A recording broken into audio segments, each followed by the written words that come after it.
Au nom du Père, du Fils et du Saint-Esprit, ainsi soit-il. Après avoir donc vu l'humble adoration due à la majesté divine, c'est-à-dire le premier commandement, après avoir vu aussi la fidèle confession de la souveraine vérité, qui est principalement dans le deuxième commandement, eh bien Dieu nous prescrit dans le troisième la dilection sincère de la souveraine bonté. Souviens-toi, dit le troisième commandement, souviens-toi de sanctifier le jour du sabbat.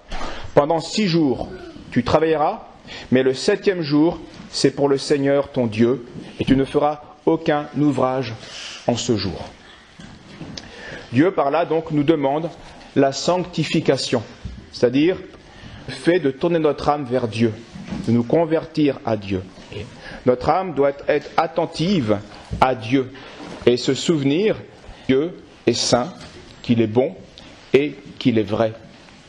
Il nous laisse donc 6 jours pour nous faire les ouvrages de la terre, pour faire nos œuvres temporelles, mais il nous interdit cette servitude pour le 7e jour, que Dieu d'ailleurs a lui-même sanctifié en cessant, de manière bien sûr figurative, enfin réelle, mais de manière prophétique pour nous, en cessant la création. Pendant 6 jours, Dieu a créé, et le 7e jour, eh bien c'est le repos de Dieu.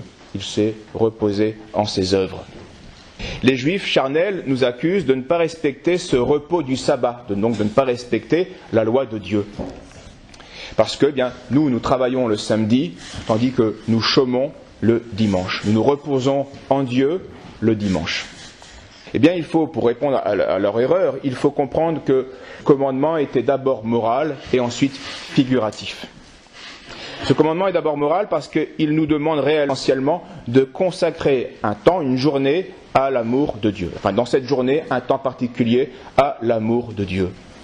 Nous devons l'aimer par-dessus tout pour lui-même et non pas pour ses bienfaits, ni de manière gratuite.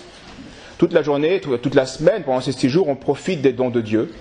Mais le 7e jour, eh bien, on va gratuitement rendre gloire à Dieu qui nous a donné ces dons. Donc on l'aime pour lui-même, même si les bienfaits nous y poussent, mais là, ce jour-là, il reste, on l'aime pour lui-même. Et donc, on l'aime particulièrement, et bien sûr, pour le Messie prophétisé dès la faute d'Adam et Ève, c'est-à-dire pour le Messie, notre Sauveur, qui a été crucifié, puis ressuscité, pour nous permettre justement de nous reposer enfin, en réparant son œuvre, de nous reposer nous aussi en Dieu, donc par son sacrifice. Et cela, bien sûr, nous l'accomplissons parfaitement le dimanche. Nous reposons en Dieu. Donc, la partie morale est tout à fait assumée, et même elle est assumée que par les catholiques, puisque nous n'avons pas refusé le don par excellence de Dieu, qui était son Messie. Donc c'est bien nous qui accomplissons, qui réalisons le précepte moral de ce 3e commandement, qui est un précepte de charité, où il nous faut aimer Dieu, nous unir à Dieu, et ce que nous faisons particulièrement dans la Sainte Communion. Mais ce commandement donné à Moïse avait aussi une valeur figurative. Repos de la création. C'est-à-dire qu'il y a une vacance des œuvres temporelles pour nous consacrer à la contemplation de Dieu, à l'amour de Dieu. C'est un où on va arrêter les œuvres temporelles pour nous renouveler, nous ressourcer, pour que la créature rationnelle se redirige, comme le sol qui se dirige constamment. Ça va être fait tous les jours de la semaine, évidemment, mais particulièrement, on rerègle, si vous voulez, on rerègle notre âme, chaque dimanche. Renouvellement et ressourcement en Dieu. Et tout cela, figuré samedi, jour où notre Seigneur s'est reposé de ses œuvres, temporelles, au tombeau. Il a cessé, il a accompli toute l'œuvre de sa rédemption dans son sommet qui est le vendredi saint. Le samedi, il se repose. Mais, et là le sommet de toute l'œuvre de Dieu, bien sûr, à avoir mis les âmes des limbes au repos, il ressuscite. Il achève donc sa rédemption le 7e jour, 8e jour, mais qui devient notre 7e jour, le jour à sanctifier, qui est le dimanche. C'est ce jour béni, évidemment, ce jour de la victoire sur la mort, de la victoire sur le péché, qui est la nouvelle création qui recommence, où la rédemption a renouvelé la création. Donc évidemment, c'est pour cette raison que les apôtres ont jugé qu'il ne fallait plus rester sur la figure du samedi, mais sur la réalité du dimanche, qui est la nouvelle création qui commence. Si donc Dieu nous interdit ce jour-là des œuvres serviles, c'est pour cette raison à la fois morale et à la fois figurative. Le commandement disait, tu ne feras aucun ouvrage servile, c'est-à-dire le corps a plus de part que l'esprit ces jours-là. C'était là encore de manière figurative, même si une partie encore de préceptes vaut encore. Les œuvres serviles qui ne sont donc pas nécessaires à la vie, à la santé ou à l'agrément, eh bien, nous sont interdites pour nous laisser le temps nécessaire pour nous occuper de Dieu, c'est-à-dire pour accomplir la fin du commandement qui est le précepte moral.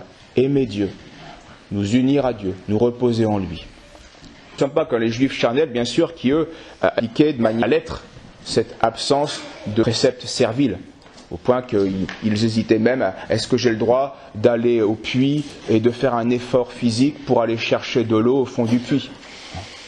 Nous ne posons plus ces questions-là, évidemment. Tout ce qui est nécessaire à la vie, à la santé, à l'agrément est permis ce dimanche. Mais les autres œuvres serviles, elles restent interdites le dimanche. Ne construit pas sa maison le dimanche, etc., etc. Alors pour nous rappeler donc tout cela, eh bien qu'il faut se reposer en Dieu. Et surtout, et c'est ce qu'il ne faut pas oublier, peut-être qu'à ce moment-là nous devenons comme des Juifs serviles et charnels, c'est que quand Dieu nous dit « tu ne feras aucun ouvrage de ce jour », c'était là aussi, il y avait une valeur figurative, c'est-à-dire quel est vraiment notre ouvrage à nous. Qu'est-ce qui est vraiment notre propre? Quelle est la chose dont j'ai le droit de dire « ça c'est bien moi qui l'ai fait et moi seul », mais c'est le péché. Le péché est notre œuvre principale propre. Et bien que nous faisons, c'est notre œuvre, mais l'œuvre de Dieu avant tout. Donc ça, on ne peut pas dire que c'est uniquement à moi le bien que je fais, parce que je le dois d'abord à Dieu. Mais il est à moi aussi, mais pas qu'à moi. Tandis que ce qui n'est qu'à moi, c'est le péché. Donc, de manière figurative, Dieu disait, tu ne feras aucun ouvrage ce jour, c'est-à-dire, tu feras attention à ne pas pécher le jour où tu dois m'aimer et m'adorer. Au moins ce jour-là. Je parle par manière très humaine, évidemment, mais vous comprenez ce qu'il en était. Donc, il faut s'abstenir de tout péché, oui. Pour aimer Dieu, pour sanctifier le jour du Seigneur, pour s'unir à Dieu, il faut s'abstenir du péché. Aussi, les œuvres serviles étaient une image, une figure de péché, c'est-à-dire quelque chose où il y a un mélange de temporalité et d'éternité. Sûr, ce mélange en soi n'est pas mauvais, était figure d'impureté. Et cette impureté nous rappelait la vraie impureté qui est le péché. Le commandement, donc, était rituel et moral. Mais il nous demande avant tout, essentiellement, la charité, ce qui est peut-être le dur, parce qu'assister à la messe le dimanche, entre guillemets, tout le monde peut le faire, tout le monde sait le faire. Mais s'il n'y a pas la charité, on ne le fait pas longtemps. Et surtout, s'il n'y a pas la charité, on ne le fait pour rien. Non, parce qu'on fait un péché de moins, mais on accomplit imparfaitement précepte. Car ce n'est pas simplement dans une religion extérieure, légaliste, formaliste. J'ai été à la messe, donc j'ai tout fait. Non, j'étais à la messe, mais pourquoi? Pour m'unir à Dieu, pour contempler Dieu, pour me reposer en lui, pour être uni en charité avec lui, de manière surnaturelle. Et pour aimer Dieu, eh bien, il faut se convertir, il faut tourner notre âme vers Dieu. Donc se reposer à lui d'abord par des actes avant tout intérieurs, la méditation, la prière, la louange, la vie en présence simplement de Dieu. Ça n'a pas d'acte à faire, ça se fait des actes particuliers, mais on est en présence de Dieu et on l'adore intérieurement. Ce sont les actes intérieurs. Et puis des actes extérieurs peuvent nous y aider. Ce sont bien sûr les lectures, la psalmodie, l'offrande du sacrifice particulièrement, et aussi la connaissance de la loi. Toutes ces choses-là sont des actes extérieurs qui doivent nous pousser aux actes intérieurs. Dieu, donc, il faut surtout imiter le Christ, qui s'est sacrifié, aujourd'hui nous le rappeler, en sacrifice d'agréable odeur pour Dieu, pour nous renouveler. Et pour parfaitement sanctifier le dimanche, eh bien, il faut chercher à imiter Jésus-Christ. Pour aimer Dieu, il faut encore, bien sûr, je vous l'ai dit, s'abstenir de toute œuvre servile, c'est-à-dire de toute œuvre vicieuse, mélangée, impure, et vivre, comme le demande l'Épître et l'Évangile, dans la sainteté, la justice et la bonté. Sont par un événement pour manifeste bien l'importance de la sanctification du dimanche, de chômer les jours les jours consacrés à Dieu pour nous reposer en lui. Cet événement que je vais vous rapporter très rapidement a donné lieu ensuite à un modeste sanctuaire qui s'appelle Notre-Dame de Lauziers, que certains peut-être connaissent, qui se trouve dans le diocèse de Grenoble-Vienne et qui est devenu depuis les événements que je vais vous raconter, lieu de pèlerinage, de miracles et de grâce.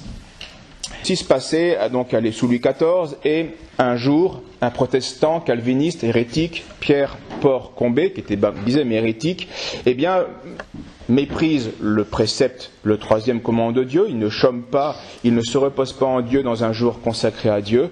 C'était ce jour-là la fête de l'Annonciation, donc le 25 mars 1649.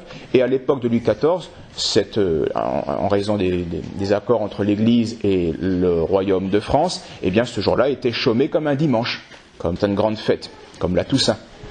Donc il fallait assister à la messe et se reposer en Dieu pour honorer le mystère du salut qui a commencé par l'Annonciation, le fiat de Marie, où le Verbe s'est fait chair. Mais lui ne le fait pas. Et il décide, malgré les supplications de son épouse, qui elle est catholique, eh bien il décide de passer outre cette stricte défense civile et religieuse, et il s'en va travailler, prend sa serpette, petite ronde, et il entreprend de lier la marinier, qu'on appelle plus vulgairement l'osier, avec lesquels on fait les chaises et les paniers, etc. Et cet arbre se trouve devant sa maison. Presque aussitôt, donc il commence ce travail, et presque aussitôt, il est recouvert de sang. Il revient, la femme, effrayée, et lui dit, j'ai coupé la marinier et j'ai été aspergé de sang. Alors sa femme, bien sûr, est incrédule, elle ne comprend pas ce qui se passe, elle se rend sur les lieux, elle prend l'instrument tranchant et elle coupe une branche et rien ne se passe.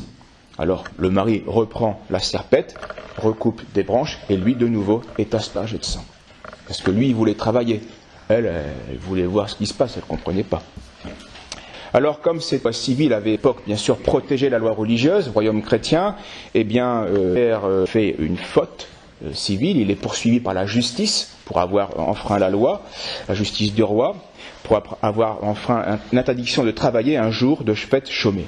Il est interrogé, donc c'est comme ça qu'on connaît bien la chose, car il y a eu un petit procès, il a été interrogé, il y a eu une enquête religieuse diligentée par l'évêque de Grenoble, il y a eu aussi un jugement civil, et les deux autorités, civiles et religieuses, eh bien, ont condamné, en vigueur des lois, eh bien, Pierre Combet à une amende pécuniaire de 3 livres.